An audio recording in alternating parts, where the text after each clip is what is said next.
St. Louis, Missouri, on the shores of the world-famous Mississippi, and there is the world-famous and iconic arch. Yes, Monster Energy Supercross back here to the Dome at America's Center for the first time in a couple of years after missing 2023. As we welcome you to our SMX Insider post-race show. Lee Diffie, the GOAT, Ricky Carmichael, Will Christian and Jason Thomas with you. Let's get you straight to highlights of this final Triple Crown event of the year. Yeah, 3 races each for 250 and 450, and it was going to be a big night for championship leader Jet Lawrence. But how exactly did it play out? Let's get you to the first race because it got going with a bang, literally and figuratively. Yeah, Mitchell Oldenburg coming up short right there, claiming a lot of victims because of that, because it gets so narrow right here in this 90-degree corner. I mean, he comes up way short, takes down Adam Cianciarulo, a whole bunch of other guys, Jet Lawrence, there's Vince Freezy, Chase Sexton. Reigning champ, yep, Chase Sexton, and really just throwing a wrench in things. That would end Adam Cianciarulo's night. Under Lawrence was leading. He drops it while Eli Tomac was in pursuit. While we watch, yep, then next thing you know, he's down. Then Jet Lawrence, he's trying to make his way through up and minimize the damage, come through the pack. He did make a great comeback, but this was really scary right here, Lee. He is being, Ken Rocks is being ensued by Jet Lawrence, and something happens with his bike. He makes a major mistake. I'm not sure if that happened because of the bike and it malfunctioning, but nevertheless, he would fall down a lap behind. Jet Lawrence continued his climb through the field. It was quite the comeback. Remember, he was involved in that lap 1 incident, and he just kept carving his way through position at a time. Meanwhile, up front, Eli Tomac was enjoying some time in the lead. Well, this was a great ride by Eli, and he looked great earlier today in time qualifying practice, and you just wonder when that elusive win, the 2024 season, was coming. So win number 1 on the night for Eli Tomac. Let's take you to the second race, and it was Justin Cooper who got a blinder of a start. He's being pursued by Jet Lawrence early on. Well, I thought Lawrence had it, but when he was taking Eli a little bit wide there, it allowed Justin Cooper to sneak up the inside, and he led for a couple laps, but comes up short there through that rhythm section, and then let's let the 18 get by. But I think the moral of the story on this race, even though Jet Lawrence wins, is I think this was a learning lesson that is going to propel this 2024 season for Eli Tomac. And why do I say that? Because he said it, and I was thinking it as well, as he learned a lot. Cooper Webb goes down. Got to be mindful of those insides. We talk about them all the time. Those tough blocks are like Velcro. Yeah, his foot peg caught on that. Right. So, Jet Lawrence out in front clearly. Tomac couldn't catch him. He crosses the line first, but there's a big but. At that moment there, Jet Lawrence realized he jumped on the red cross flag, and he is furious about it. Well, we'll tell you more about this in just a moment, because he wasn't the only one, and penalties would be coming. Yes, there it is again on replay, and that's the moment that Lawrence realized what had transpired. We'll tell you more about that again coming up shortly. Let's take you to the highlights of the third and final race, and we probably should say that Eli Tomac actually was granted the win in race 2, so this is the moment he realizes he's going for the sweep. Well, confidence breeds confidence, Diff. You know all about that, but this is where the night turned for the worse for Jet Lawrence, and an absolutely violent impact. And it's going to be interesting to see if this young man is going to be okay, and there's no lingering injury from that. And I haven't seen a violent hit like that in a long time. But the 2-time champ Cooper Webb, he gets by Chase Sexton. Sexton slips up, isn't able to jump the triple, and this was a clutch ride for Cooper Webb. He'll end up 2nd overall on the night, and he closes the points gap to only 8 points behind this man right here with the weekend off. And see a Jet riding, that's kind of I like that. That's comforting to see, but he won't make any points. And Jason Thomas will break down more about that Justin Barsha Jet Lawrence incident. But this was the glorious moment. The crowd went crazy. Tomac's first overall win of 2024, and he sweeps again. He really is the king of the Triple Crown. Awesome performance. His 100th Supercross podium. It guarantees him a spot for the SMX World Finals. And there's Justin Barsha saying, man, it was just circumstantial. I'm sorry. And there's no heated emotions there. Jet says, okay, I get it. I cut back. And Justin's saying, I couldn't do anything about it. So that was the overall podium. Tomac, Webb, and Hunter Lawrence getting his first ever 450 Supercross podium. Cooper Webb wins the Triple Crown championship within a championship. So there you have it. Eli Tomac, 1-1-1. Doesn't get any better than that. Webb and Lawrence. I don't think you would have predicted that podium at the beginning of the night. No. It was a good ride for sure, and a lot of fun to watch. So that's how it finished as far as the Triple Crown. What about overall championship-wise? Jet Lawrence came into this race here in St. Louis this race weekend with a 16-point advantage, and he leaves with it being halved. Ricky, Cooper Webb slices it down to 8. Well, this is something else right here, Diff, and I mean this. Now we're coming to a break, and we're going to have the final stretch to the championship for Monster Energy Supercross in Salt Lake City. And for a guy like Cooper Webb to be this close and behind Jet Lawrence, and this is assuming Jet's going to be 100%, it's still going to be hard, and it's going to put Jet Lawrence in a spot where he can't slip up. Right. There's no more gimmies, no more mulligans, I should say, and it's going to be a lot of fun to watch, and we got the elements too. All right, well, let's join Will Christian and hear from the man of the night, Eli Tomac. Thank you, Lee. Here right now with a very happy Eli Tomac as we got off the podium. Eli, the crowd are appreciating what you were doing. I think everybody felt that for you. We know it's been a long time coming this season, but it clearly meant a lot to you at the end. The pieces needed to come together, and a few members of your team have told me about what were those pieces, and are you going to be able to keep them in place now moving forward? I hope so. I mean, that's the goal, right, is to keep this going and this be the new normal. I just was not executing everything that needed to be a win, straight up. So it's like some nights my starts were good, my riding was off, and vice versa. So tonight I had all of that in place. So yeah, it's just a big weight off my shoulders. I was just getting frustrated. So this was really cool, and it was a great crowd tonight, and feeling doesn't get any better. We're all happy for you. Now, the break that you took from racing, obviously due to the Achilles heel injury there, how much does that play a part? Is this about just kind of having to get your head back in the game? You guys perform at such an incredibly high level.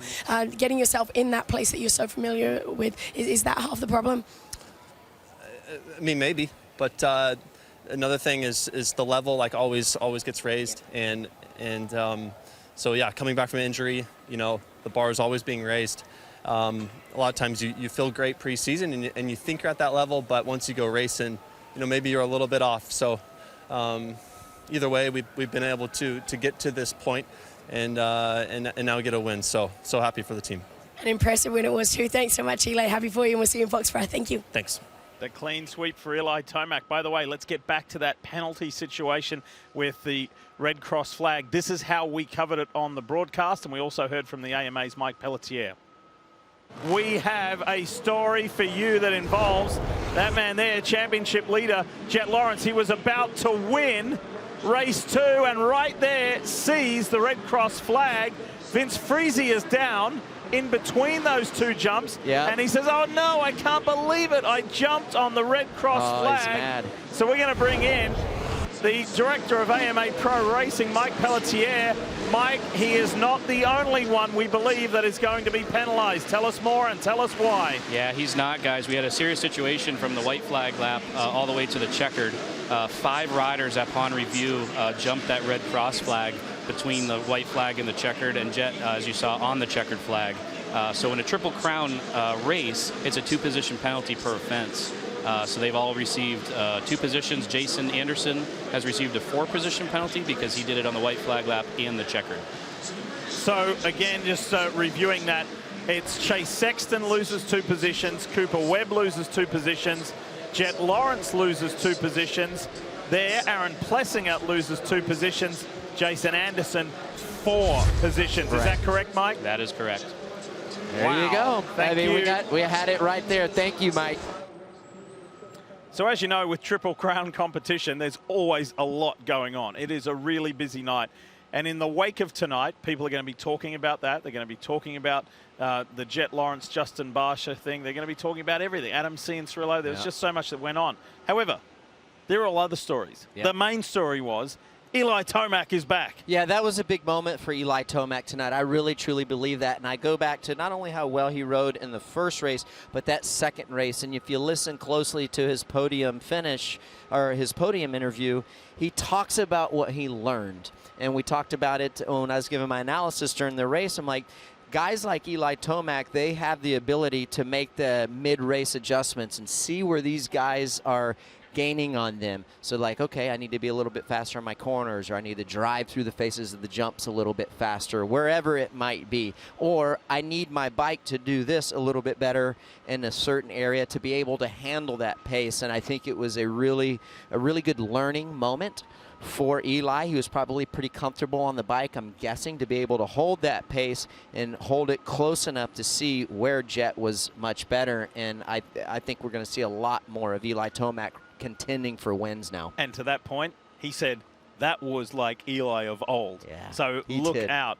And of course, the other story was that massive collision between Justin Barsha and Jet Lawrence. Our JT has more on that. So I'm standing in arguably the most pivotal corner of the 450 Triple Crown tonight, and this is the corner where the incident between Jet Lawrence and Justin Barsha all happened. I'm going to try to explain the dynamics and the geometry and what these riders may have been thinking. Now, I'm standing right where Jet Lawrence would have entered the corner. This is on the very, very outside. And when he does that, he leaves this entire space on the inside.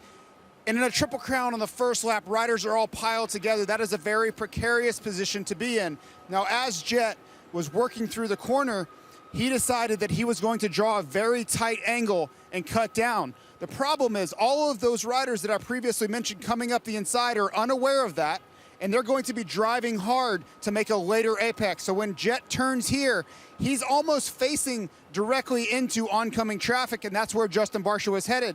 Now, Justin Barsha, had he not been impeded by Jet Lawrence's bike, would have been making his apex in this portion of the berm here, right? So it's miscommunication. You could argue that Justin Barsha should have been going a little bit slower, been more aware of Jet Lawrence's intentions. You could also argue just as easily that Jet Lawrence should know that you can't cut down that aggressively on the first lap. There's too much traffic, and you're opening yourself up to too many collisions, and that's what happened. So I think it's another in a myriad of Jet Lawrence learning lessons. That was a painful one, but it's one of those lessons on the first lap. You have to be very, very cautious and very aware of your surroundings.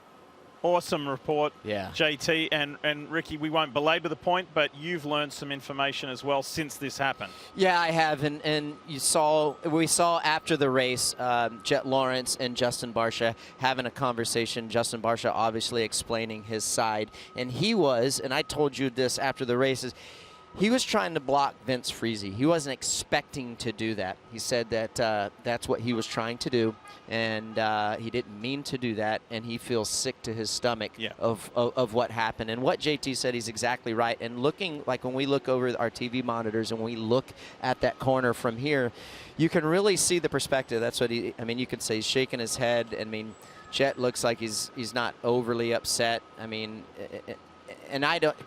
There's a million ways to look at it.